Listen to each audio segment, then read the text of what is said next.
What kind of world are we living in when people start impersonating cops just to shut down a welding shop? That was the question burning in my head as I watched the front gate of our family-run factory explode inward, rammed by a blacked-out SUV bearing nothing but a spray-painted HOA patrol on the side and flashing yellow lights from a roof rack they probably got off eBay. My name's Eli Santos. My family's shop, Iron Ridge Forge, sits on the edge of a crumbling industrial zone in the outskirts of Marlow County. We restore military vehicles, build custom parts, and teach trade skills to returning vets. It's honest work. It's hard work. But apparently it ticked off the wrong woman. Karen Dunfield. She didn't live here.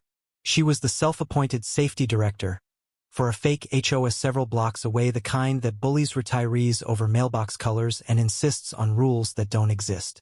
Her obsession? Expanding community jurisdiction over unsafe industrial activity. In plain English, she wanted our shop gone, and she didn't care what laws stood in her way. I had brushed off her threats before. She showed up once ranting about our toxic fumes, while we were welding scrap into mobility ramps for a veteran's shelter. Dad offered her coffee. She threw it on the ground. She called us public hazards with torches. But today she crossed a line. I was in the middle of cutting steel for a memorial sculpture commission from the Vion. The shriek of metal stopped everything. I turned just in time to see the front gate bend like cardboard, the black SUV ramming through as three people in tactical-looking gear jumped out. They were wearing vests labeled HOA Enforcement Division, complete with fake patches, utility belts, and airsoft-grade holsters. I froze. My dad didn't.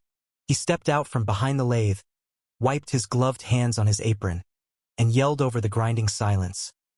"This ain't a movie, sweetheart. You just broke into federal lease land." Karen marched in like she owned the damn sky. "Shut this place down," she bellowed, pointing to my dad like she was some B-movie villain. "This facility is in violation of Section 14 of the Marlow Municipal Environmental Code. You're harboring hazardous waste and unauthorized military gear." That's when I realized she actually believed the nonsense. My dad took a slow breath. "Ma'am," he said, as calm as iron cooling on the anvil. "You've just rammed a government-sponsored facility, injured 2 fences, and impersonated a state officer. That SUV's getting melted down today." Her eyes twitched. "You can't touch my vehicle. That's HOA property." "No, ma'am," I said, walking toward her slowly. "That's registered to your private company, Dunfield Security Consulting, a civilian entity, just like your badge, just like your fake laws." She didn't flinch. She doubled down. "I have the right to perform safety inspections," she screamed. "This land has been cited for noise violations and non-conforming structures." I held up a laminated sheet. "This land is owned by the State Veterans Industrial Trust. We're under federal grant protection. You just committed a felony trespass." That's when it clicked in her brain, but instead of backing off, she barked into her radio. "Code Orange. Seize any dangerous equipment. Tag the large welding arm. Detain the owner if non-compliant." Her 2 henchmen moved toward my dad. And then came the twist. From the side lot, where we usually kept military surplus for refurbishment, the old barn door flew open and out walked Deputy Rena Graves.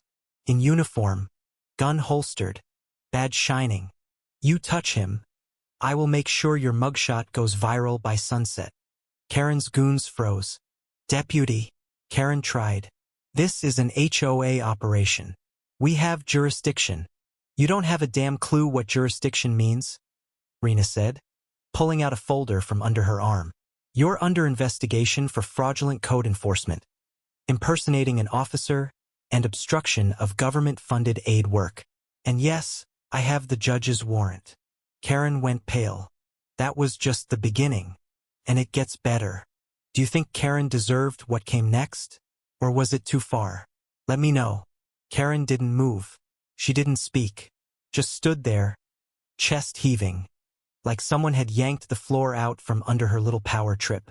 One of her henchmen, a guy in cargo pants with sunglasses too big for his face, quietly slid his fake badge into his back pocket and took a small step away from her. Deputy Rena's boots echoed on the cracked concrete as she walked forward and flipped through the folder in her hand.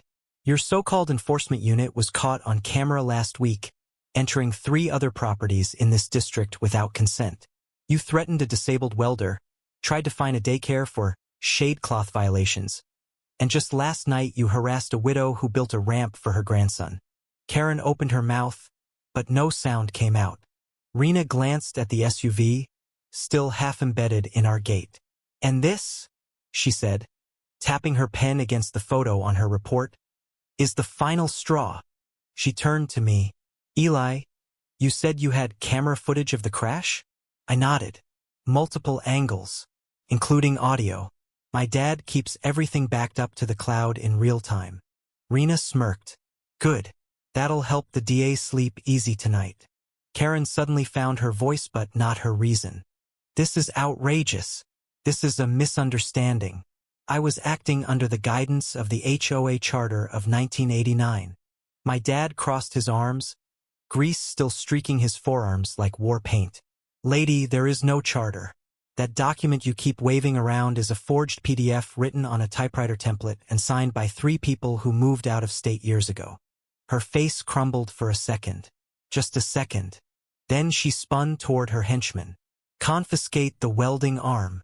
Now. But they didn't move. In fact, one of them, the younger guy, looked maybe 23, raised both hands and backed away like he'd just seen the future and didn't like how it ended. Ma'am, I'm just an intern, he said nervously. I thought this was like a real security gig, with like vest allowances and parking perks.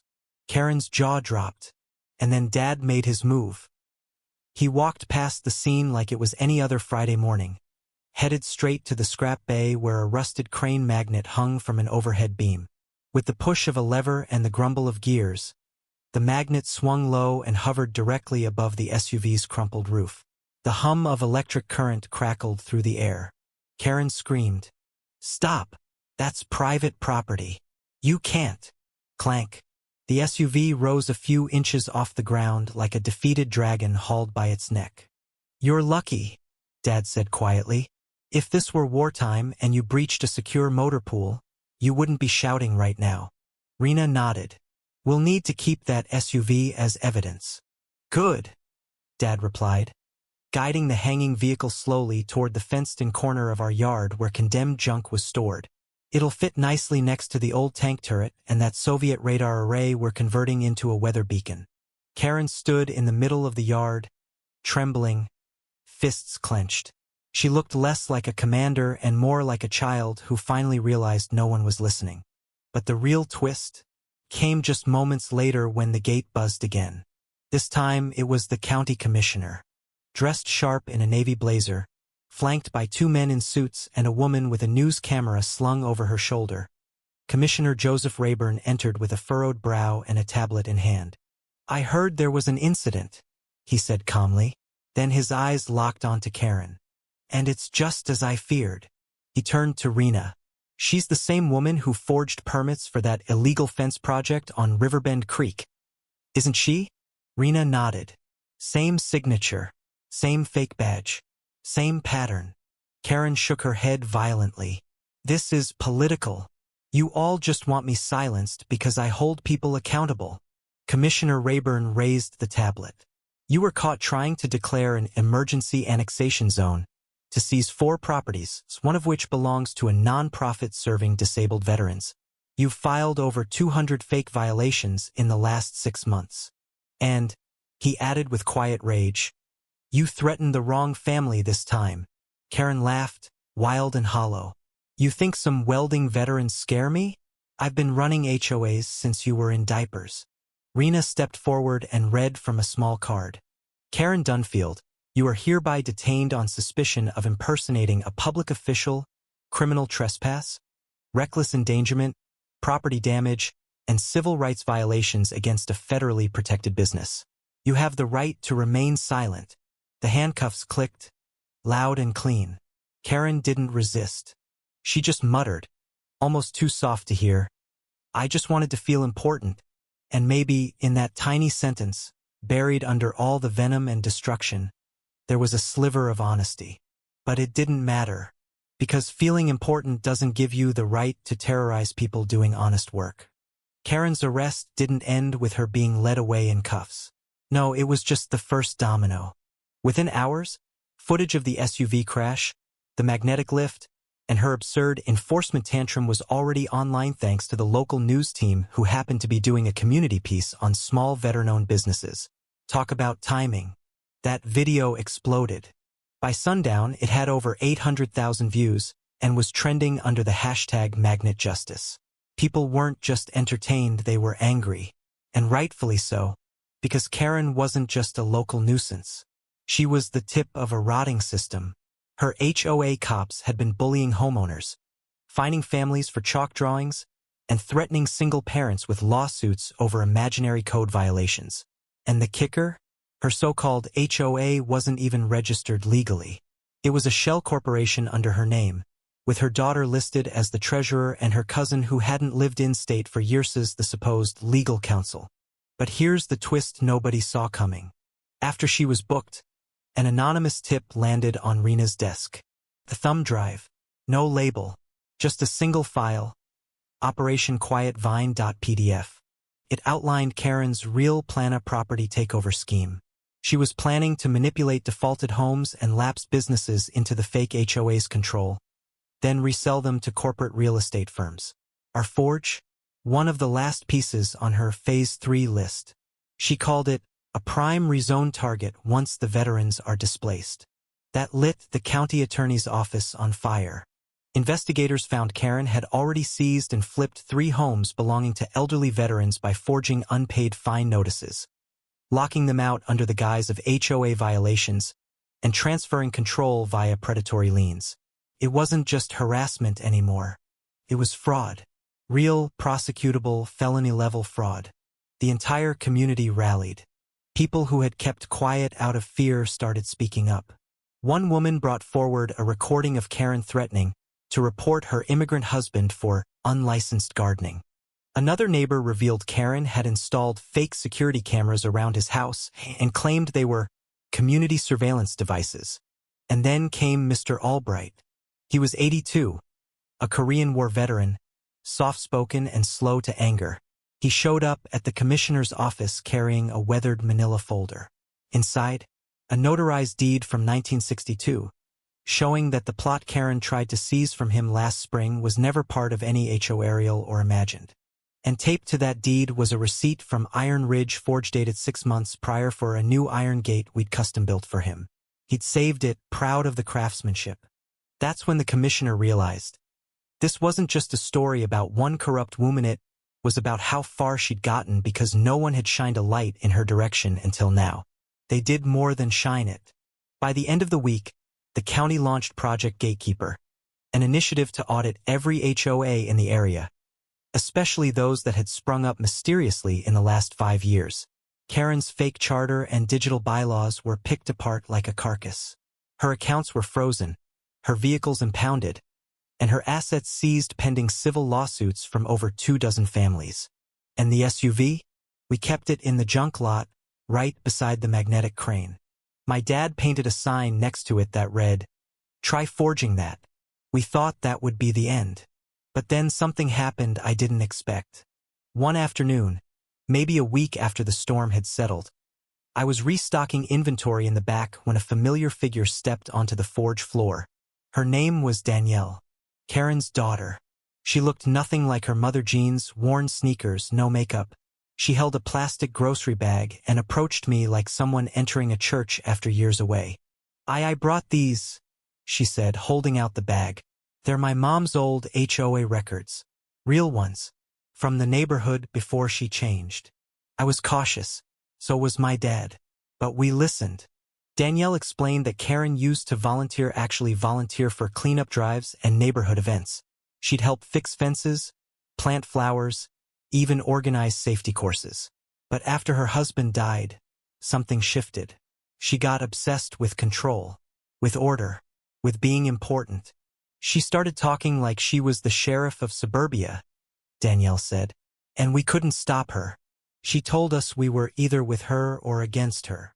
My dad put down his hammer. "I served with people who snapped after trauma," he said gently.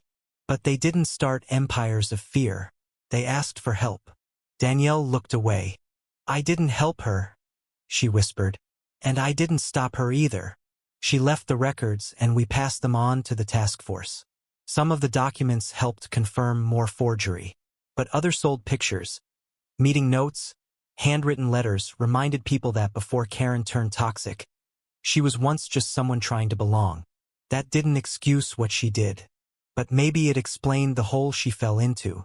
Still, justice was coming. Hard. The grand jury handed down 17 felony indictments: wire fraud, impersonation, harassment, destruction of property, and elder abuse. Civil suits stacked up like sandbags in a flood. And in a poetic stroke of justice, the very neighbors she once fined for unauthorized banners hung posters on their fences that read, "Thank you, Iron Ridge. Never again." And every day since, folks from all over have dropped by to see the infamous SUV still dangling from the magnet, rusting slowly under the sun like a warning from fate itself. The trial drew national attention. By the time Karen stood before the judge in the Marlow County Courthouse, a line of reporters stretched around the block. Veterans groups had shown up in support. So did homeowners from neighborhoods she'd never even set foot in, folks who recognized her story because they dealt with their own version of a self-appointed tyrant. She walked in without the fake badge, without the vest, without the arrogance. But you could still see the remnants of entitlement in how she held her chin up, like somehow this was still all beneath her. The prosecution wasted no time. They presented crash footage from our forge, voice recordings of her orders to her phony enforcement squad, and financial records showing how she'd funneled thousands in HOA fines directly into her personal renovation project's new marble counters, a custom wine fridge, and even a backyard koi pond. The irony? The pond violated actual zoning codes she herself had fabricated. But the most devastating blow came from Mr. Albright. He stood slowly at the witness stand, his voice gravelly but clear. She told me I had no right to my land, that my gate was illegal, that if I didn't comply, the community would make an example out of me. Then he reached into his coat pocket and pulled out the Iron Ridge invoice we'd written him months earlier, creased and yellowed at the edges. She didn't take my home, but she stole my peace. Silence swept the courtroom. Karen didn't look at him. The judge's ruling? Brutal and just. Guilty on all 17 counts. Restitution was ordered to every single family she defrauded, plus 3 years of prison time without parole, followed by 7 years probation and a lifetime ban from any HOA-related involvement. She lost her properties, her savings, her standing in every circle she once ruled. But the part that hit hardest? The judge barred her from residing in any community governed by an HOA. A poetic twist for someone who once claimed she was the HOA. The courtroom emptied in slow waves, people murmuring about justice, some even shaking our hands. My dad stood quietly at the back, arms folded, watching it all with the steady stillness of a man who's fought wars in silence and found peace in fire and metal. Outside, beneath a soft gray sky, I took a long breath and tried to make sense of what we'd just lived through. And that's when I noticed her Daniela leaning against a lamppost with her eyes cast low. She didn't cry, she said without looking up. Not once. Not when the cuffs clicked. Not when they read the verdict. She thinks it's not over, I replied. Danielle nodded. But it is. I handed her a folded slip of paper, our business card. If you ever want to learn to weld or just need to be around people who build things instead of tearing them down. She took it gently. I think I do. Later that week, she stopped by the forge. Not to talk about her mother. Not to apologize again. Just to learn. My dad showed her how to measure steel properly. I taught her the torch. She wasn't great at first, but she listened. She cared. And sometimes that's enough to change everything. One morning, she brought us coffee. The same kind her mother once threw on the ground. Only this time, she poured it herself, and we drank it together beneath the rising sun. As for the forge, Iron Ridge is still standing, stronger than ever. We added new programs for at-risk youth and women looking for second chances like Danielle. We hosted open community classes. And each time someone asked about the SUV in the corner lot, we'd just smile and say, "Ask it yourself. It's got a hell of a story." Because we didn't just beat Karen. We turned her hate into heat, her wreckage into warning, and her downfall into a reason for people to come together. So maybe the real lesson isn't just about justice. Maybe it's this: you can't stop people like Karen from rising, but you can damn sure stop them from rising again. And now I want to hear from you. If someone like Karen came after your family's business or community, how far would you go to stop them? What's the line between justice and revenge? Drop your thoughts in the comments below. We built this forge from grit, fire, and faith in each other, and we'll keep building. But we'll never forget the day the HOA cops crashed through our gate. And we'll never forget what my dad did next.